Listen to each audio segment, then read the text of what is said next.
Frisco, The Secret History, a podcast.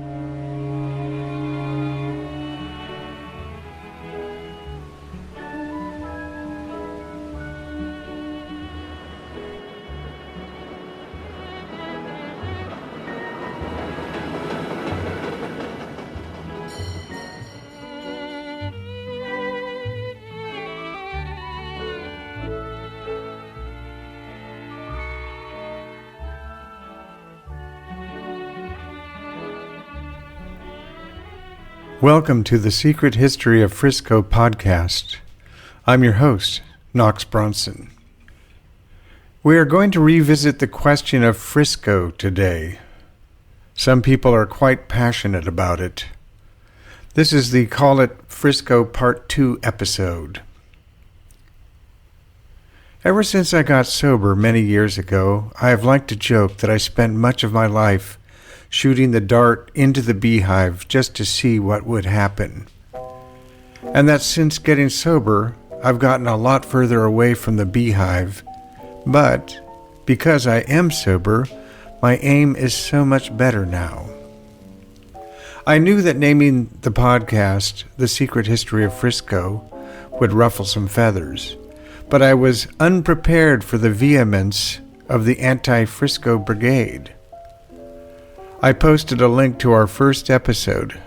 Vice and crime were in San Francisco's DNA at its inception on the San Francisco Reddit group, which has 585,000 members. I felt I had enough episodes to finally announce our existence. The very first comment was from a guy named Voltaire, who posted, "OMG, change the name." Now, one would think that someone who chose Voltaire for a screen name would be a little more open-minded, since Voltaire was one of the 18th century architects of the Enlightenment. Alas, this was not the case. I replied, "You're funny. I want to bring Frisco back." I did an episode, Call It Frisco, about the origins and history of the term. I know lots of people hate it, but the people I want to focus on called it Frisco. I'm about to do Call It Frisco Part 2, and here we are. Even Herb Caen softened his stance on Frisco later in life. Voltaire replied, "The terms San Fran and Frisco are hated in SF. Do a Reddit search to see the strong reaction. Although your podcast might be interesting, I will pass because of the name." Another member, Dollarist, chimed in and said, "Dude, read the room." I replied that I had read the room, and something to the effect that the people I was writing about in the podcast called San Francisco Frisco. Another user, Sugar Wax, responded, "I think you're mistaking others using it with permission for you to use it, but do you? I want to bring snobbery over Frisco back." I think Sugar Wax meant you do you, as the youngsters say now. In the hippie days, we said, do your own thing.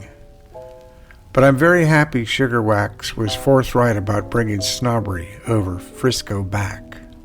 All this to say, I'm appreciating the engagement and all the people chiming in on the topic. I have suggested that they listen to the Call It Frisco episode, Part 1, but it seems like they won't. A friend of mine posted a very positive comment on the Reddit thread. This is what we do for our friends, correct? I'm grateful. He told me the next day that some guy who downvoted his comment on my post took the trouble to go to the archive of all of his comments on Reddit and downvoted every single one of them. That, my friends, is passion. Now, this is where things get a little weird, as they often do in Frisco. I waited a week and decided I would post on Reddit the most recent episode, a wonderful discussion of the two Maltese Falcon movies, and Dark Passage from 1947, all set in San Francisco, with local noir film historian and author Rachel Walther. I posted the link with a short description and immediately got this notice. This item was automatically removed because it contained demeaning language. Please read the rules for more information. I am a bot and this action was performed automatically. Please contact the moderators of this subreddit if you have any questions or concerns. I wrote to the moderators explaining the episode with a link to it. Today, I tried to post the Call It Frisco Part 1 episode, hoping the ban had been lifted. No such luck. I have a feeling that whoever downvoted all my friends' history of Reddit comments rounded up some of his friends to report the episode. It only takes 4 or 5 to trigger the algorithm. I wrote them again, and I expect that the ban will be lifted before too long. I'm going to say something that's not very nice, but of it I am certain. Dan White, murderer of Harvey Milk and George Moscone, our mayor, never, ever called the city Frisco. And now I'm watching that dart sail across our beautiful blue California sky to that distant beehive. As Elvis Costello sang, "My aim is true."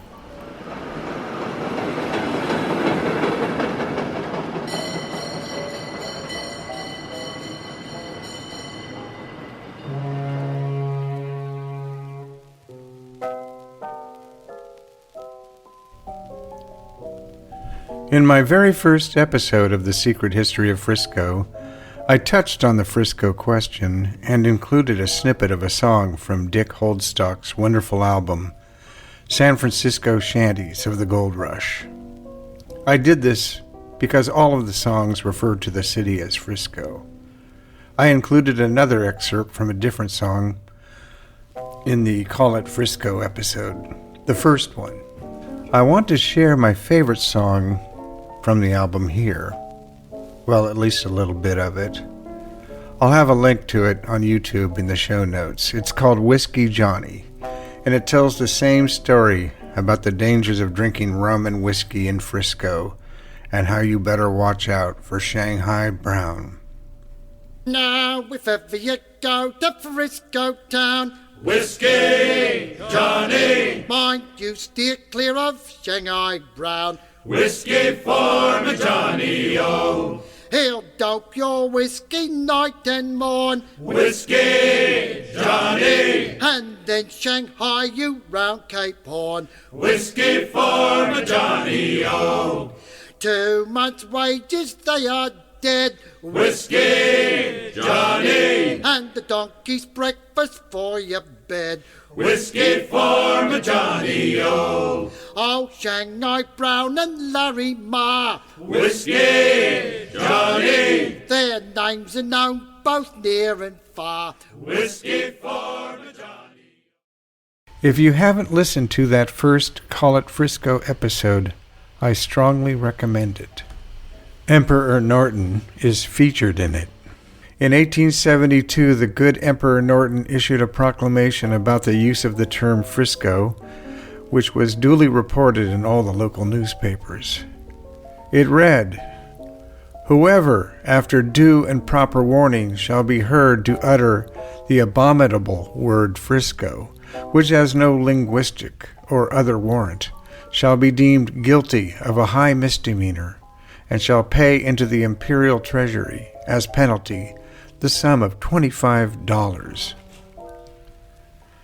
That would be about $650 today. I can find no record that he managed to collect any fines. I thought I would go back to that great San Franciscan Madam Sally Stanford and her thoughts on the term Frisco. If you haven't listened to the Sally Stanford Humphrey Bogart episode, I also recommend it. It covers a lot of Sally's early life.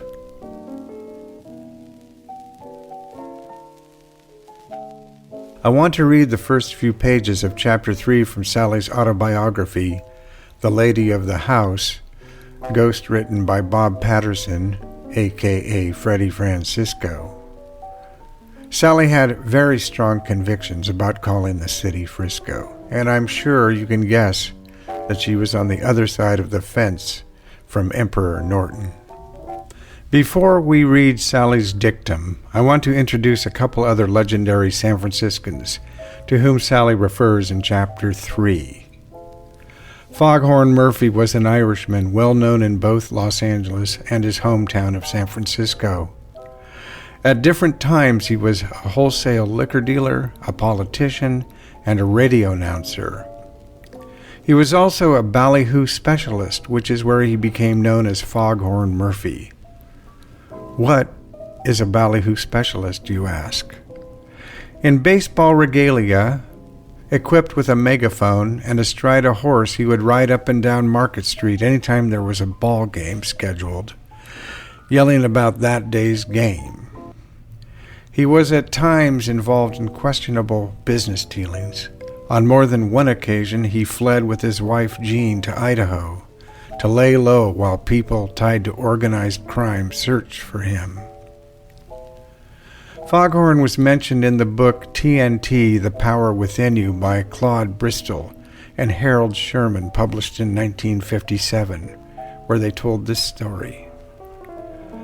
Foghorn Murphy, the famous umpire baiter, said over the radio on Groucho Marx's You Bet Your Life show that the cheapest thing a person could do was to be nice to other people, greet them with a smile, and trust them, that this paid the biggest dividends. Pure Frisco, that Foghorn. The other character Sally mentioned was Charles Cora. San Francisco gambler Charles Cora had taken a lady of the night, Arabella Ryan, as his mistress and later his wife. On November 15, 1855, while the couple was at a theater on Market Street, United States Marshal William Richardson drunkenly and publicly insulted Arabella in the lobby. Charles was furious. A few days later, he shot and killed Marshal Richardson to defend his Arabella's honor. I am certain this is why Sally Stanford respected the man. Charles was arrested and quickly became a propaganda target of local newspaper man and self-proclaimed reformer James King of William. Yes, that was his name, James King of William, although newspaper reports referred to him mostly as James King. King of William called for the hanging of Charles Cora, writing that if Charles Cora were set free, it would prove that the vice lords had thoroughly corrupted San Francisco, or that the jury had been bribed, or that gamblers or other people of vice had gotten to the sheriff, or Bill Mulligan, the keeper of the county prison. As a result, Charles was brought to trial quickly and found guilty. At the time, King of William was also feuding publicly with another newspaper man, James P. Casey, the editor of the Sunday Times. They hated each other. Casey was also on the San Francisco County Board of Supervisors and, more importantly, was a good friend of Charles Cora's. On May 4th, 1856, King of William's Bulletin newspaper revealed that Casey had served a term in New York State's Sing Sing prison for grand larceny, embarrassing and infuriating Casey. On May 14, 1856, at 5 p.m., Casey accosted King of William at Montgomery and Washington streets and said, "Are you armed?" Without waiting for an answer, he aimed a large Navy revolver at King of William and demanded that King draw and defend himself. Then he fired one shot into King of William's chest. Surgeons worked in vain to save King of William, to no avail. He died a few days later. Casey was arrested. A few days after that, on May 22nd, authorities allowed Charles and Arabella to marry in a jailhouse ceremony. I like to think they were allowed to consummate the marriage. 2 hours later, Charles was taken from his cell by the San Francisco Vigilance Committee and lynched along with his friend, Supervisor James Casey. The widow Arabella Ryan Cora passed away at the age of 35, 6 years later. So remember these names, Foghorn Murphy and Charles Cora. While we're at it, let's remember Arabella and the valor Charles demonstrated in defending her honor. And here at long last, we arrive at Sally Stanford's denouement with the opening pages of Chapter 3 in her autobiography. They were a wonderful set of burglars, the people who were running San Francisco when I first came to town in 1923. Wonderful because if they were stealing, they were doing it with class and style. When they turned City Hall and the Hall of Justice into a pair of stores with bargains for all, they did it with charm, finesse, and what the French call savoir-faire. They were the municipal swashbucklers and the civic highbinders. And compared with today's local statesmen, they didn't really try very hard to be much else, except just before election. This is understandable. The politics of the town were dominated by Mayor Jimmy Rolfe, Sunny Jim, or Dirty Jim, depending on where you sat politically. But believe me, he was a doll, a political dreamboat. Say what you will for New York's Jimmy Walker or Boston's Jim Curley. Jimmy Rolfe wore San Francisco like a tailor-made plaid suit, and on him it looked wonderful. Not only did Jimmy do okay, but the rest of us did pretty well too.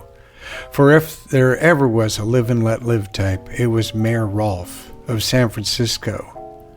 At one time in his colorful career, when asked to make a statement about prostitution, he said, "Leave it alone, just regulate it." That was his motto. Although the old Barbary Coast was gone, the town was spinning just as lustily as it always had, ever since the first pirate stepped down the gangplank from his ship, looked around, and ordered a passing Indian to bring on the women. The Tenderloin was teeming with prosperity, French restaurants with private rooms, and acquiescent ladies upstairs abounded. The North Beach or Italian district for years had been given over to the sober intercourses of industrious Neapolitan fishermen, hard-working broken English purveyors of salami and gorgonzola, and respectable mafia types who spent their time playing bocce ball and beating their wives. Now it bubbled with alcoholic activity. Speakeasies, wine flats, and nightclubs were plentiful. Even in the conservative financial district and practically every premise in town, where more than 3 men might congregate simultaneously, a Klondike game awaited, a game of chance where you throw a dozen dice out of a box to a layout, hoping that the proprietor will pay you a certain amount of money in the event that you shoot an unlikely total. Men loved it. No fortunes were lost, and some were made by the proprietors, that is. All this was done pretty much out in the open, with God and Jimmy Rolfe looking on. The love business flourished too. It should be stated that at this point it was easier to come by professional female company in San Francisco than it was to catch a rash in a leper colony. Not during services and not on Election Day in St. Mary's Cathedral Day, when every right-minded hustling gal was out voting for Jimmy Rolfe, but there was plenty of stuff around. A curious coincidence about it is that the statistics on rape were the lowest then than they ever have been since. Molestation and attacks by reason of perversion were 11% per capita of what they were 25 years later, at the time when Police Chief Charles Dullia announced the end of prostitution in San Francisco. But one thing was certain in those days. San Francisco was an open town and the people were happy about it. Like Rolfe said, pleasure wasn't prevented. It was regulated. Such regulation had to be organized and paid for. It was. There were price tags on most things, and usually the tab was fair. Now and then, unfortunately, some hungry cop or city hall hog would declare his own little personal markup, and then there would be a hassle. But mostly things jogged along on a cash and carry basis. There were few complaints. It's all very well in righteous retrospect to give the rap to corrupt officials, but this is a lot of borscht. This particular period of permissiveness lasted more than 30 years. Nothing lasts that long unless the people are willing that it should. The people of San Francisco liked a free and easy town. They were not shocked by the facts of life. They were apparently disinterested in a blue law town. They turned down year after year at the polls every clown who sought office on a cleanup ticket. World War II brought an entirely new species of San Franciscan to town. Fascinated by what they saw in our town on their way to Guadalcanal and Okinawa, thousands of young servicemen returned to Paducah, Peoria, and Pocatello, packed up their wives and goods, and headed back to the Golden Gate town to stay. They also packed up and brought their Midwest or Down East small town standards too, the jerks. As soon as they had established enough residents to enable them to vote, they voted like the provincials they were, for purity, and started the destruction of the spirit of the colorful city that fascinated them. And now we get to the crux of it. Sally wrote, "There are the people who claim that some of us debase ourselves by calling the town Frisco. The real San Franciscans, from Charles Cora to Foghorn Murphy, remember them, have never called it anything but Frisco. I'm sure I'll keep hearing about it, my decision to call it The Secret History of Frisco. I will try to get our outraged protectors of propriety to listen to this episode, or the first one, but probably to no avail. I could not ever put it better than Sally did, so I'll say her words one last time, and then I'll put the subject to rest here on Frisco. The real San Franciscans, from Charles Cora to Foghorn Murphy, have never called it anything but Frisco.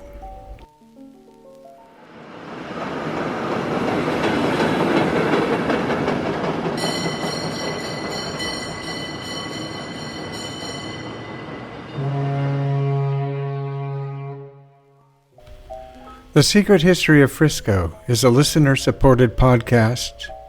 Main episodes will always be free. Our website is www.thesecrethistoryoffrisco.com. Please join us on Patreon at www.patreon.com/Frisco. Visit the website for show notes, references, and bibliographies. And videos also. Please take advantage of our free membership option on Patreon. Paid tier members starting at as little as $1 a month will receive ad-free and bonus episodes and other perks of membership. If you enjoy the podcast, please tell your friends about it, especially those who enjoy San Francisco or true crime history. Word of mouth is the absolute best means of promotion for any creative endeavor in this world of algorithms and the ceaseless barrage of ads, notifications, and appeals on every digital platform. If you are aware of some particular aspect of San Francisco history in the 30s and 40s you would like me to research, or have a story to tell, please let me know.